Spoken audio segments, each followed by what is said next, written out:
Ladies and gentlemen, welcome to Prabudh, Enlightened, a Sonia Lumiere presentation. Please switch off your mobile phones. Commercial photography is prohibited here. These rock faces of Dhauli, this mighty land that spreads far and wide, a land that was once drenched in so much blood that it transformed the vision of a ruthless king and made him believe in a new religion. In this rocky land, so many people were killed, mutilated, and massacred.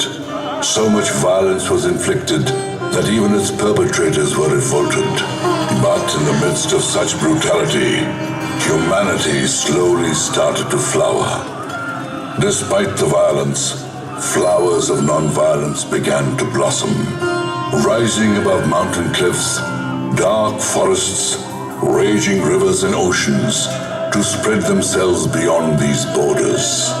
From this sacred land, the sound of a new humanity reverberated across the world.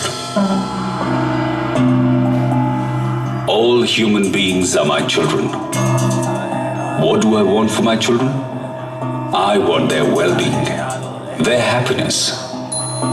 In this world and in the world after this. This is what I wish for all humankind. Perhaps you cannot fathom the depth of my desire. And even if some of you may understand this, you would still not completely comprehend the intensity of this desire. I am a symbol of that very sound of non-violence, which has tied the entire universe with one cord, the existence of which means the existence of humanity. And that is the true definition of brotherhood. Emperor Ashok's historic journey began with his grandfather, Chandragupta Maurya. By the end of the 4th century BC, the country's political governance was fragmented. The country was divided into villages, castes, and princely states. Different provinces, different rulers, different laws and regulations, different types of governance. About 70 years later, in 329 BC, the young Chandragupta Maurya, under the guidance of his guru and advisor, Kautilya, rose in revolt against Raja Nand. Although his military strength was less than that of Raja Nand's, the political strategies of his guru Kautilya proved effective against Raja Nand's army.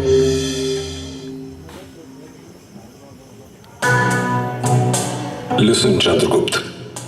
If you want to completely destroy Raja Nand, you will have to work with patience and do exactly as I tell you. If a starving man wants to eat hot khichdi from a plate, he must never put his hand in the center, for this will not only burn the hand, but also the mouth. And he would also have blisters in his stomach. Chandragupta, start eating the khichdi from the corner and gradually move towards the center. Without harming yourself, then you can eat up to the last morsel. This is how you must gain victory over Nand's kingdom. If you walk on the path that I tell you, then the time is not far when sovereignty will surely be in your hands and you will be the master. Chandragupta began to walk the path outlined by Kautilya. Skirmishes began in the border areas, with the goal in mind of taking control at the center. And soon the province near the banks of the river Ganga came under Chandragupta's control. This also happened to be the time when Alexander the Great left India, and Chandragupta took full advantage of his departure. He continued his advance towards the northwest, and after bringing some provinces swiftly under his rule, he reached the river Indus. He looked at the areas beyond the Indus, but they were ruled by Alexander's general, Seleucus Nicator. Chandragupta turned back towards central India and took control of the states north of the river Narmada. But the desire to rule the areas beyond the river Indus still agitated his heart. In 305 BC, he attacked Seleucus Nicator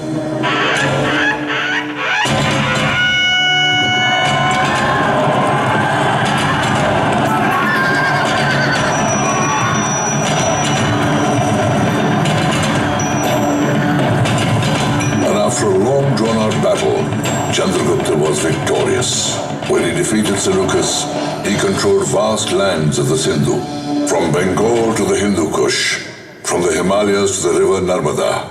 All the lands were now under Chandragupta's rule.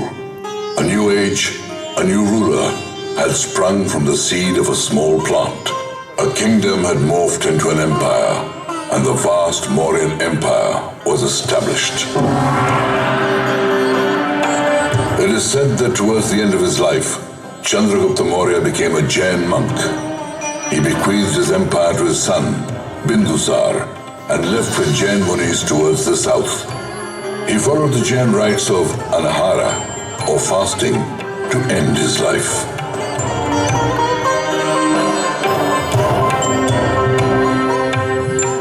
After Chandragupta, Bindusar took the reins of the Mauryan Empire and took his dream of spreading the empire even further.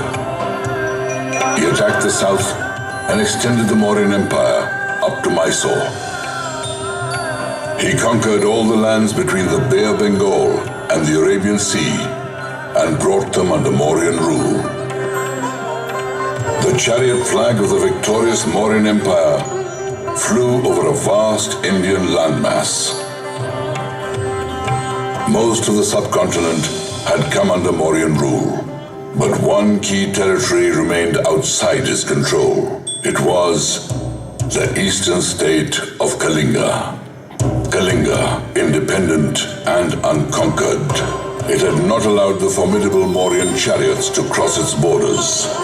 The flag of Kalinga still flew on its well-defended border.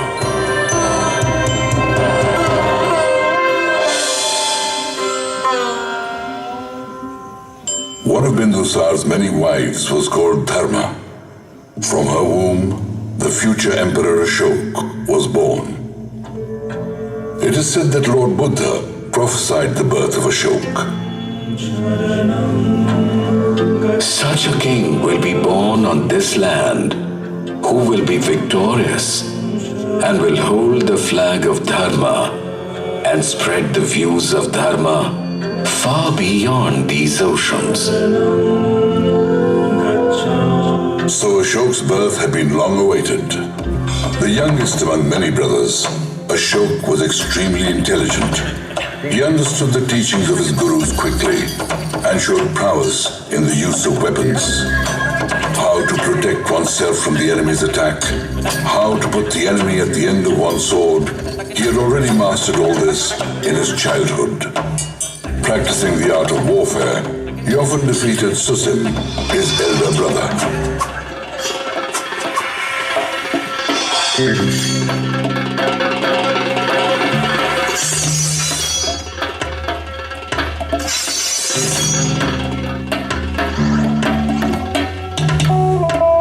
Oh, incredible, Ashok, my son. Susim is your elder brother and older than you in years. But in front of your unbelievable prowess in the use of weapons, he seems too small. Both of you are very dear to me, my son. You are the grandson of the great Chandragupta, and in you, I see the future protector of the Maurya Empire. Under your care, the Maurya dynasty and empire will be as secure as a child is in the lap of his mother and the shadow of his father. My son Ashok, the time has come when I should take a step back and leave the care of a part of the empire on your shoulders. Begin to take an interest in the royal duties, my son. Bindusar involved his son in the administration of state affairs and showed great faith in his abilities. But his father's profound love and increasing attachment towards Ashoka